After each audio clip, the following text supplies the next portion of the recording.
Hi, everyone, and welcome to today's Startup Equity Matters podcast. Today, I have the awesome Alastair Blenkin from ProcurePro, and we're going to be talking about one of the best prepared rounds in Australian history, which is super exciting.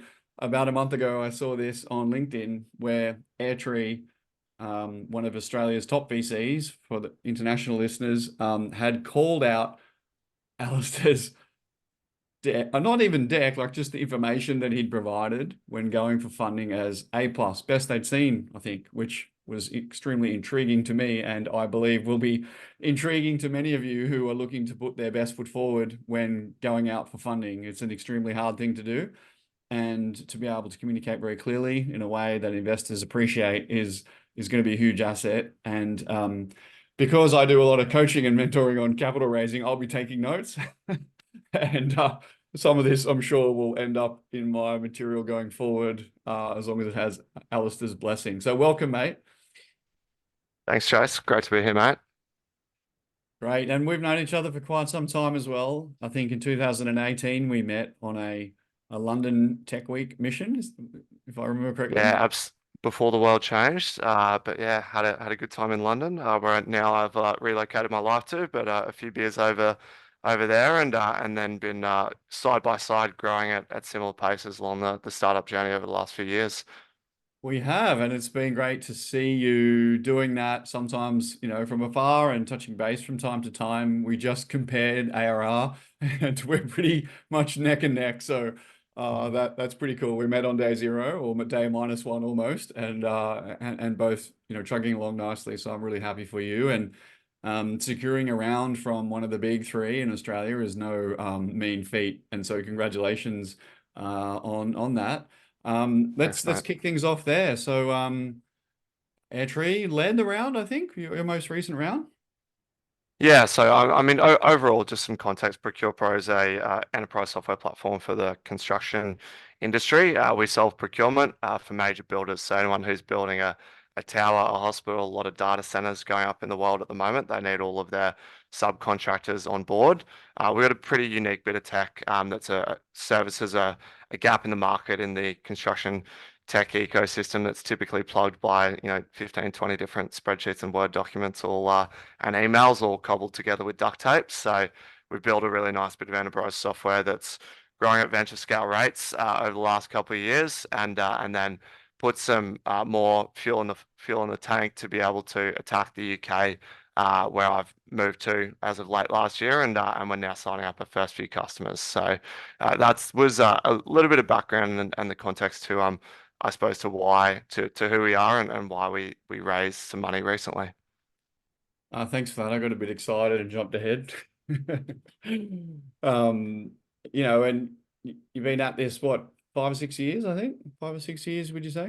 Oh, I've been in startups for 6 years now, but so I used to be a lawyer, and we originally set out to build highly verticalized contract management software for the commercial real estate industry. So large institutional landlords doing high volume retail and commercial leasing. That was what I was building when we met, Jace, and then so I had a lot of learnings through the course of building that business and spotted an adjacent opportunity in construction. So related space, people who own developments have got to build them in the first place. And so similar looking problem, but dealing in a slightly different sector where there was a lot bigger contract values, a lot more time urgency behind the projects, and therefore need for solutions, and also less lawyers involved, which makes it easier to sell product, that's for sure. And so when COVID hit, that was the really the catalyst that turned the commercial real estate tap completely off, because anyone who's a landlord was dealing with lockdowns and tenants not wanting to pay rent, and then it gave us a free swing opportunity to pivot, which is basically start again in construction. Also brought one of my longtime mates of over 15 years home to the country, and he'd spent a decade in construction. So yeah, it was a really what seemed like absolute chaos at the time was the perfect storm, and a blessing in disguise. Yeah, look, congratulations navigating that time. It was a super gnarly time, and I guess now, benefiting from some pretty smart decisions and some pretty hard work, I presume, during that pivot.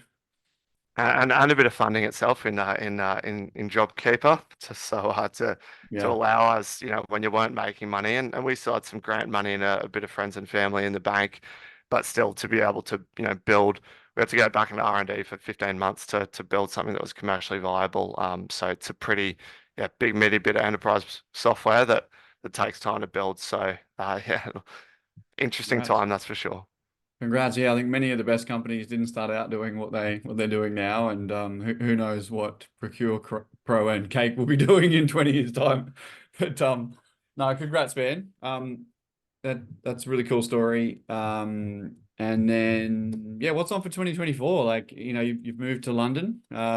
So quite a bit of focus on the UK for this year. Yeah, well, I mean, it's keep winning in Australia, keep building, and build really good foundations in the UK. So, the memo for any venture-backed startup is minimum double each year, and the earlier stages try to go more than that. So we've got some aggressive revenue targets. We've got some really exciting roadmap that we're building as well. And then I think on the UK side of things, where I'm based, we've just signed our third customer very recently, and we've got pretty good line of sight at numbers 4, 5, 6, 7, getting conferences in place and the marketing engine going and hiring a team. So got a million things happening all at the same time. Definitely looking for some talent across sales, marketing, chief of staff out of the UK, as well as some sales roles into Australia as well at the moment. So we're always hiring, we're always building, and really trying to impact the world. So we're on a mission to save 1 billion construction administration hours, and so obviously executing at pace is the way that we achieve that. But interestingly, it's sort of some of the things that I've learned coming into the construction sector is it's an industry which really impacts every human every day. Like it's the houses you live in, it's the shops that you buy food from, it's the pubs you go and have a beer in, it's the hospitals that you heal in if you get sick. So, albeit we are trying to build a really big, impactful business, an iconic tech company that comes out of Australia. We're also doing it for a purpose of impacting the world and having a really huge impact on the people who build the world. So One little favor I have for you, mate. They're redoing the motorway just behind my house here, and it's taking a really long time. Do you reckon you could get in and just speed up the construction of this motorway for me, please, buddy? mate, that's what we do. So yeah, I'm we gonna. so if you're building a motorway, you need all the subbies. Like you need the people who are doing the groundworks, like the civil, the curb, like all of this stuff. They're all subbies that the main contractor has to procure. It's really hard to even get them, you know, go out, get your quotes, come back in, compare them, go who we're going to go with on these, big, multi-million dollar projects, billion-dollar projects. So it all takes time. Getting the right subbies in place really sets projects up for success. That's the problem that we solve, and so getting the right people on board quicker. It's not the whole construction process, that's for sure, but it certainly sets projects up for success and gets them underway, and hopefully gives you a new motorway and out of your hair quicker, mate. So No, you've got me, mate. I'm super keen to see to see this problem solved. Very cool, very cool. So yeah, London. How is London these days? I used to live there for 5 years. Got a soft spot. Been back a couple of times. Obviously, we were there in 2018. I was amazed to see how much investment had occurred and how much the tech sector was really booming over there. It felt like it had gone from the capital of finance to the capital of tech. You still feeling tons of energy there when it comes to the tech sector? yeah, I'm sort of living in Shoreditch, so right near Silicon, what do they call it? Silicon Roundabout. Right about. And so it's good being right in the middle of town. It's a buzzing city. There's always lots happening. It's a pretty flat economy. I think everyone's experiencing at the moment. Obviously, cost of living's gone up, so sales is hard, but it's never kind of easy, right? But there's a problem to be solved, and when you can deliver something of value, you can always find areas to win. Coming into summer as well, which I'm particularly excited about after uh, making it through the winter, and then also pretty keen for what's to come over the next couple of years as well. So we've got a good team in place. We built some good foundations here. We're starting to get the brand out in market. I'm going on tour around the country in another week or so to a bunch of events and conference season coming in. So yeah, lots coming up in the next couple of months for us, and probably a few beers and not enough sleep. So. Yeah, I know you need to focus, but make sure you get across to Europe and get some sunshine and get into the slopes and maybe do some skiing or something like that just to keep your sanity. Otherwise, I think the London weather kind of gets to you. But if you need any tips, let me know, although mine are a bit outdated, so you might have to forge your own way around Europe. But yeah, it's cool that the proximity to all those different cultures and opportunities from London is incredible, and perhaps that'll be a growth path for you leading forward into Europe, or you're thinking maybe the US next?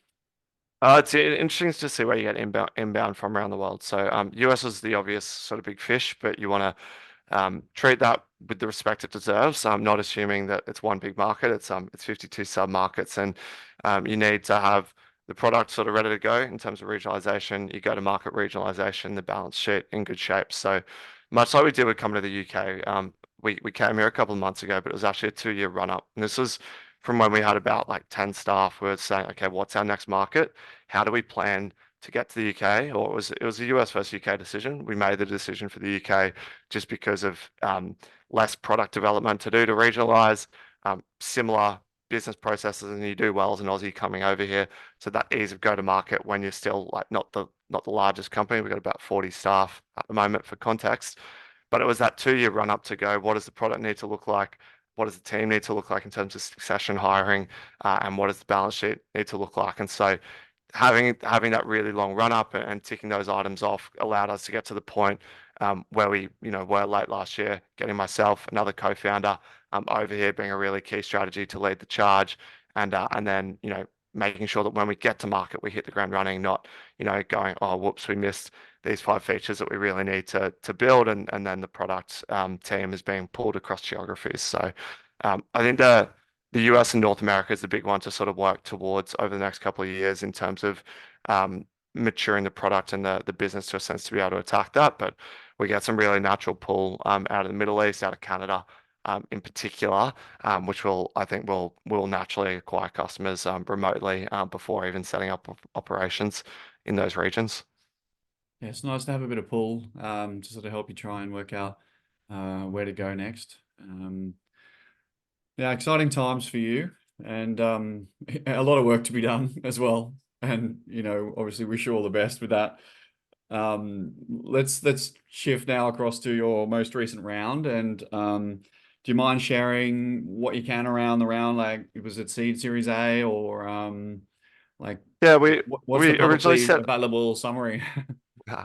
So we'd previously done a little bit of friends and family. We raised a 2 point I think 175 mil, call it seed 2 years ago. We set out to raise a post seed of about 2.5, 3. We were default alive, so we had optionality around raising in the first place, which is a good position to be, obviously from a position of strength.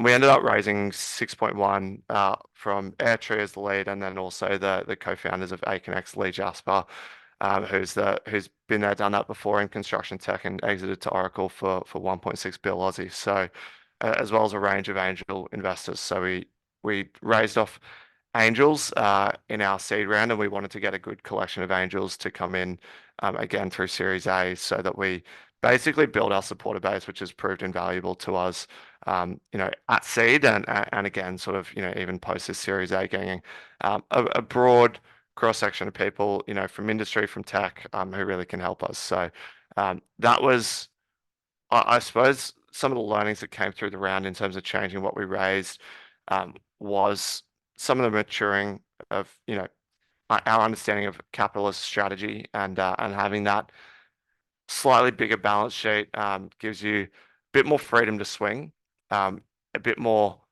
uh, backing, or kind of plan B if you don't go quite as well as you want to out of the gate, and then also just sort of less stress in your life as a founder as well. I mean, it creates other stress as well. It's not all beer and skittles, but having that really long, I think we had like 5 years runway at a point a couple of months ago, and we're spending it, so it's that's naturally shortening, but making sure that you sort of have that level of comfort, and yeah, that freedom to swing without sort of worrying too much in the short term about exactly what your balance sheet looks like.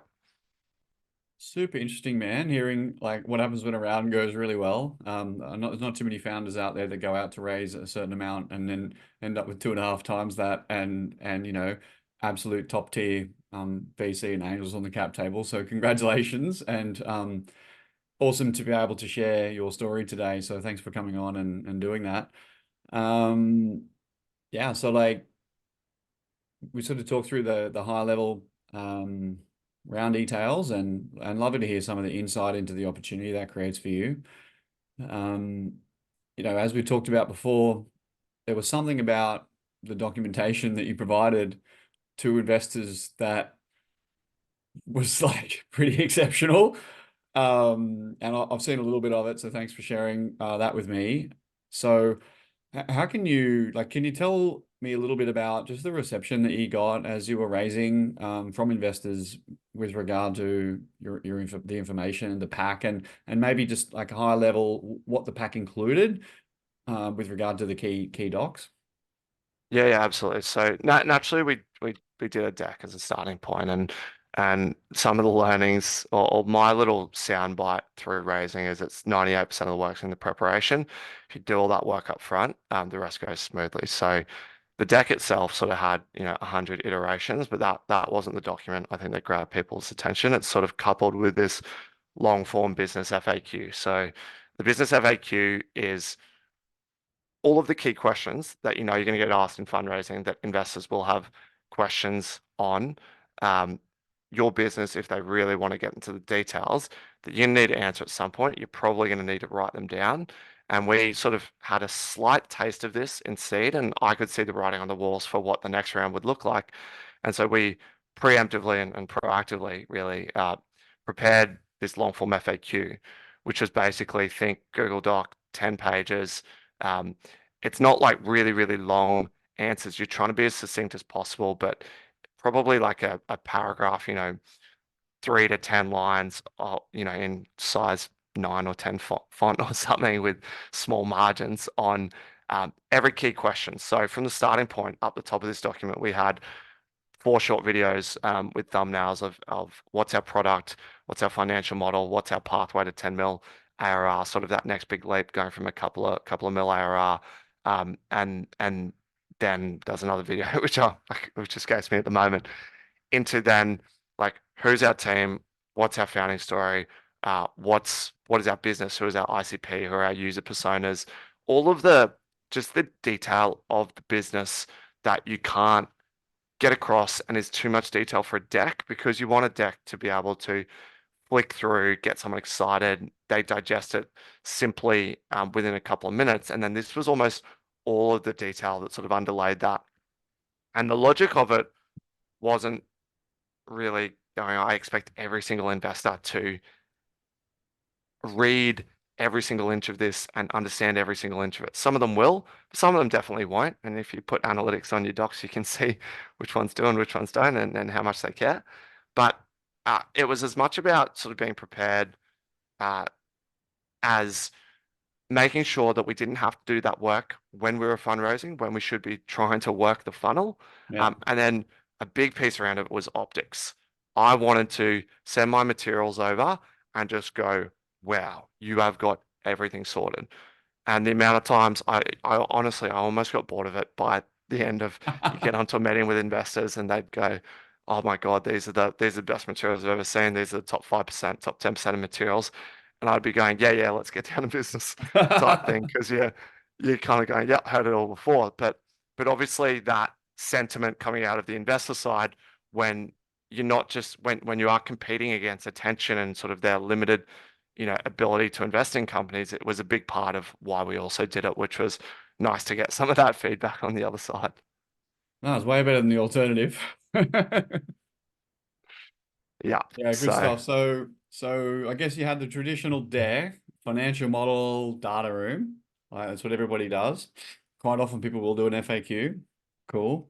I think people underutilize the FAQ in general anyway. I'm a huge advocate for that because, as you say, preparation's almost everything. And for me, the last month or so is all about FAQ because you're testing your vision and your strategy and you're getting feedback and you're asking for advice. And you're sharing your deck and people asking lots of questions, and like there's so much FAQ going on in that last month before you raise. And so I'm a big advocate for creating a document like that. But the way you did it was much better than what I've done. So hats off to you. Can we dig into Yeah, it a little bit?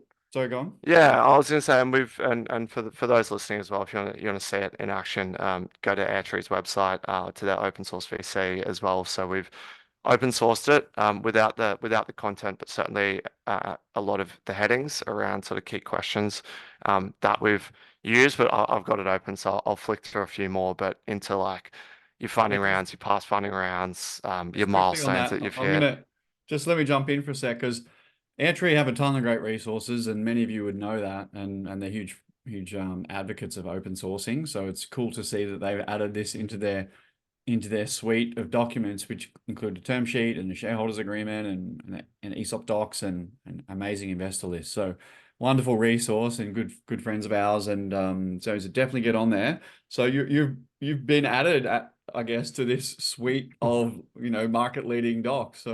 So congrats on that. Let me ask a few questions because when you were going through it before, and I think you're going to oversimplify it because perhaps you're a bit bored of it. I'm just going to like dig into a few little things here, to extract some insights out. No, not particularly about your company because it's not really fair to like put you on the spot about, your exact details. But there were some cool things I saw in here. So, for example. Oh yeah, one of the cool things you did, um, particularly cool, was seed round milestones. So one thing investors love to see is that you do what you say you're going to do, or if not, you got a bloody good reason, or let's have a good conversation about what worked and what didn't work. And I really loved this section where you have seed round milestones, target versus actual. Can you just elaborate on that a little bit and why you thought that was going to be important? Yeah, I mean, it's definitely good, in retrospect, if you can sit there and you've hit them to be able to put that in. So again, it's like an optics piece around trust us, we did what we said we were going to do. I think practically as a founder, like at seed round, did I know exactly what those milestones were gonna be or should be? No, it's really hard. It's finger in the wind stuff, and I think my key learning around milestones is put a range. If you put a single number, we're going to grow to like X revenue, and founders got optimism bias. You're way too aggressive, and everything takes way more time than you want it to, and you don't grow as fast as you want to, and all that stuff. But if you put a range, it's going to go, hey, we're gonna go from 50K ARR to the 1 to 2 million in revenue type thing in your round. Even if you want to go harder, faster, you've got to sort of balance around what's going to get someone excited around where it could go to, and if we really smash the lights out. But then also some of that fallback around, okay, well, if we still want to be able to hit our milestones as well. So that was, I think, some of the tactics around being able to set milestones. But then I think it's even just uh, I sort of extracted these into an FAQ, but really like there's a piece in the deck that's kind of going, what are you going to do with your money? And it's pretty simple in terms of going, what was our starting point in terms of cash, ARR, number of customers, team size, what did that product look like, what's our go-to-market look like, um, and uh, and what's then our international expansion. And so that was going from, we had this much cash to, we haven't spent all of it basically up post our seed round. We went from, I think like we had our first two enterprise licenses, so like 50, 70K ARR. We'd got up to a couple of mil. We'd gone from 7 customers. I think we targeted 40 and we're up to 60. We'd gone from sort of just an initial viable product to some really strong product market fit. We'd gone from, in terms of go-to-market initial acquisition, to we had a repeatable sales motion. Is it fully scalable? Do we have all of the team and the infrastructure around it? No, but we've got those sort of, you can see the foundations. And then international, we had absolutely nothing to expansion ready. And then we want to be in multiple markets sort of beyond. So, yeah, that's again Right. just trying to take it, be really practical about what some of those milestones were, as Mm. opposed to overly theoretical. Yeah. I mean, the best founders, I think, are quite practical, and you do need to find like balance between managing expectations and telling that massive story. One thing I noticed in those metrics is that you were absolutely smashing it as well. And I think it's probably worthwhile mentioning that not only was the documentation great, the results were like super exceptional. So congrats on that. And that doesn't, let's all make sure we don't forget that when it comes to getting top tier funding. You really do need top tier returns. I'm not here to embarrass you, but that's some pretty nice stuff. Oh, Also, like, I mean, where do you think, huh? I was gonna say, I think that's kind of naturally built into Aussie founders. We're pretty capitally efficient, but you've also got to sort of introspect on yourself. And we look at some of our stuff now and go, okay, we've got a huge underinvestment in sales and marketing, and that's what we're correcting at the moment. And it's kind of going, okay, like we might be super efficient and have some awesome SaaS metrics, but do we have an ability to you know, double this year? Yeah, Deploy a maybe a lot of push, and capital. that's like, Keep you yeah, it's like got to deploy all that capital and keep the numbers really good. So that's like a big shift. yeah, it's not just throwing money at growth though, right? It's also about going, do we have the team in place? Do we have a mature um sales process and team? Are we selling off the back of a couple of good salespeople now? Yes, versus do we have sort of front top of funnel lead gen sorted? Not quite, but that's obviously Nice. what we're building on at the moment. So Yeah, and without those things, your unit economics can get out of control quite quickly. Where do you think your capital efficiency, how do you think that helped you? It seems like a market where capital efficiency is important. Do you feel like, that was a big plus for you when you were raising? yeah, I mean, naturally, like different businesses are going to be in different states of capital efficiency. Like we're a B2B enterprise software product. We've built something really good product market fit. And one of the strengths of our business is hyper focus on an ICP. We're not distracted by sort of adjacent sectors, overseas opportunities, shiny objects, right? Like there's a very, very clear methodology and alignment in the business around what we're doing. And as a result, some of that sales efficiency more than anything is reflected in basically world-class LTV to CAC, gross margins. We had a burn ratio. So I'm going to stuff the metric name up of less than one. Um, so there's a few things like that which are really efficient, but I think taking the lesson that's sort of an outcome metric. Some of the sort of stuff that you can do in the lead up as a founder to help that, and what we've the investors didn't just like the pack, they liked our understanding of metrics and the data in the business as well. So the actual ability to achieve that was going back 2 years in the making again. We started to learn about SaaS metrics, going, hey, what are all these ratios? How do we actually build them, get them? How do we make them, get them on a dashboard, make them easy, which is dashboarding software. And then you go deep into the SaaS blog posting world, and you start reading about accounting, and you actually realize that all of your ability to um, extract these SaaS metrics is built off the back of having a well-structured chart of accounts in your financial software. And you kind of then going, oh my God, I'm so deep down in the weeds of this. But it was some of that like fundamental accounting hygiene and getting some help from some consultants and this, that, and the other that allowed us to go, okay, can we start producing these metrics? Can we get them onto a dashboard? Can we get them into a monthly report? Can we start looking at them? And it was all that work in the lead up, which is kind of then also a big part of the effort that was required to sort of culminate in, some round materials, some metrics, and some resources that look pretty good on the investor side of things. No, I like how you focused on that, and in this document, this FAQ document that you've done, it's an investment document, and I think a lot of founders can end up pitching their product or not really understanding that's what the investors are thinking. They're looking for investment opportunities. So you started business overview, then the funding section, and then the finance and SaaS metrics.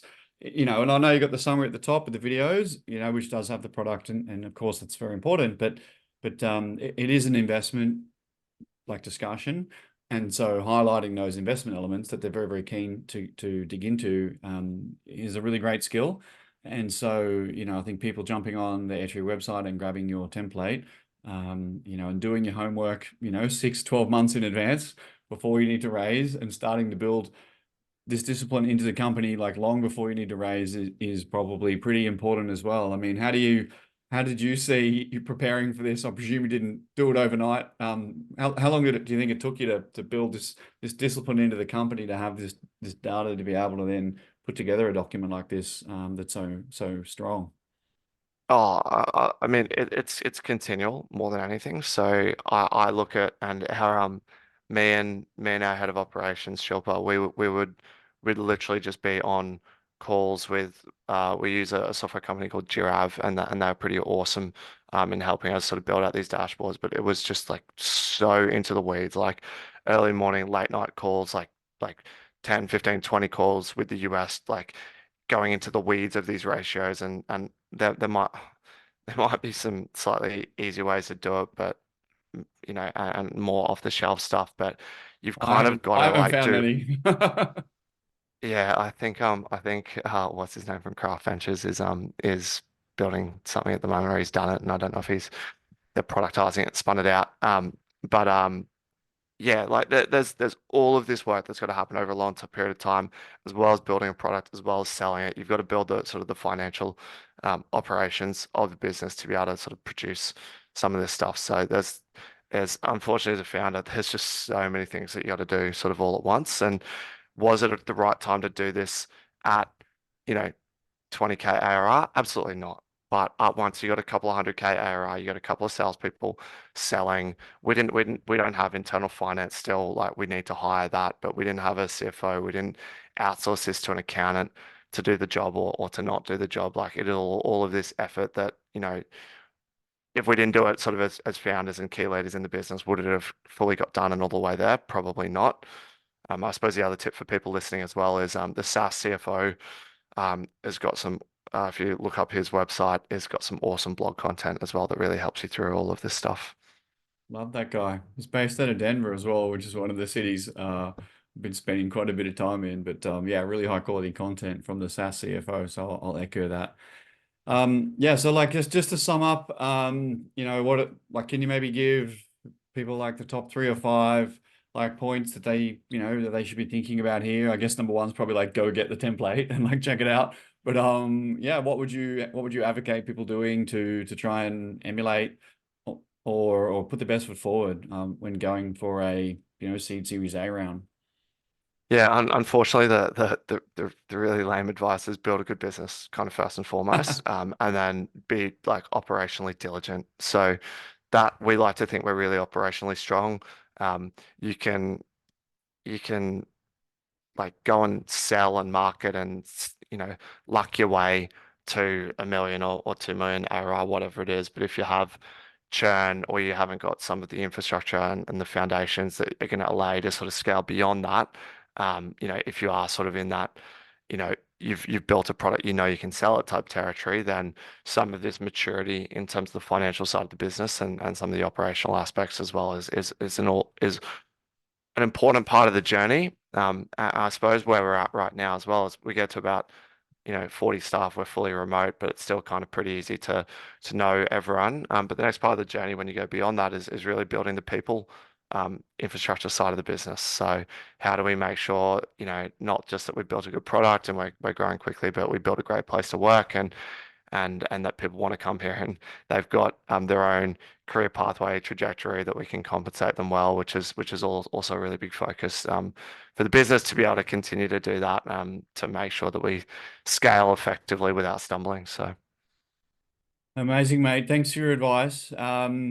Look, not to put you on the spot, but look, one of Australia's best up and coming, founders and startups. So congratulations, backed by one of Australia's best VCs. And this is maybe just a bit of a cheeky one from me. People quite often give VCs a bad rap. And it is a hard situation raising capital, and they do have to say no a lot. But here you have an example of how, a little bit of a window into how to be exceptional. Like you do have to be exceptional to get like a lot of funding. It's a lot of money. It's other people's money, and it has to be allocated into the absolute best companies that have a chance to disrupt incumbents, which is extremely difficult. And I think what Alistair's shown today is that with this operational diligence and operational excellence coupled with, tremendous growth, and real product market fit, it can be done. So it's exciting to get a bit of a look in. And I was very stoked to see you announce this round, with the bit of history we have together. And I'm very happy for you and really excited to see your ongoing success. So thank you, mate, and thanks for sharing. And we always finish with a creative, healthy lifestyle question. I don't know if I schooled you up on this. I'm going to put you on the spot. And you are in London, one of the dreariest cities where everybody does nothing but drink pints. So hopefully you'll have something to say. But how do you see health in your own journey? At Cake, we see it as really important because being a founder and working in startups is bloody hard, and it just goes on and on like it's like a sprint marathon. So, how do you see health for yourself or for your company? And yeah, what can you share?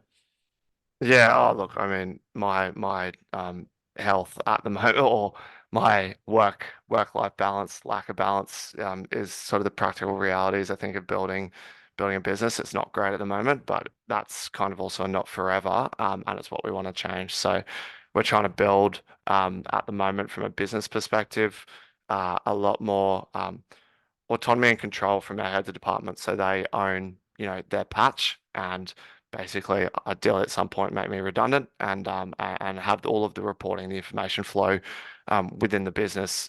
Again, giving everyone a lot of confidence into what everyone's doing and that focus on execution. All of that is intended then to allow me to sleep a little bit more and to, genuinely, leave the business and sort of not be such a force in terms of managing it. I think where we are at the moment, it's sort of natural as you're trying to build that out, that it does take a whole lot of effort, but trying to give a pathway towards me doing less and less over time. Obviously, then taking more and more holidays, which I've still been able to do some good ones since I've been here. So I went to Finland over Christmas and New Year's in like full -30, like a meter worth of snow type stuff up in the cabins with a local. So that was pretty cool, as well as a few other trips. So there's really a hell of a lot of hard work in startups and kind of building these businesses, but you got to have a good time at the same time. And then I suppose the other key strategy is where I mentioned at the start, we're hiring a chief of staff as well at the moment, which is a big one to basically be able to unlock a lot of bandwidth for me to be able to focus on sales and marketing and obviously then just give more and more work, off my plate and to delegate and to empower a team to make it happen. So that's all part of the fun at the moment. So if there's any absolute weapon chief of staff, or if anyone listening has referrals to people in the UK, I am all ears. So send me a message on LinkedIn. Yeah, there couldn't be many better spots to be right now than in that chief of staff role. So definitely check that out. Look, thanks again and congratulations again. And hopefully everybody enjoyed hearing about, the ProcurePro journey and this, this cool new way to share information about your startup to build connection, high quality connection with investors. So look, yeah, good to have you, mate. And yeah. All the best. Speak soon, eh? Thanks, Chase.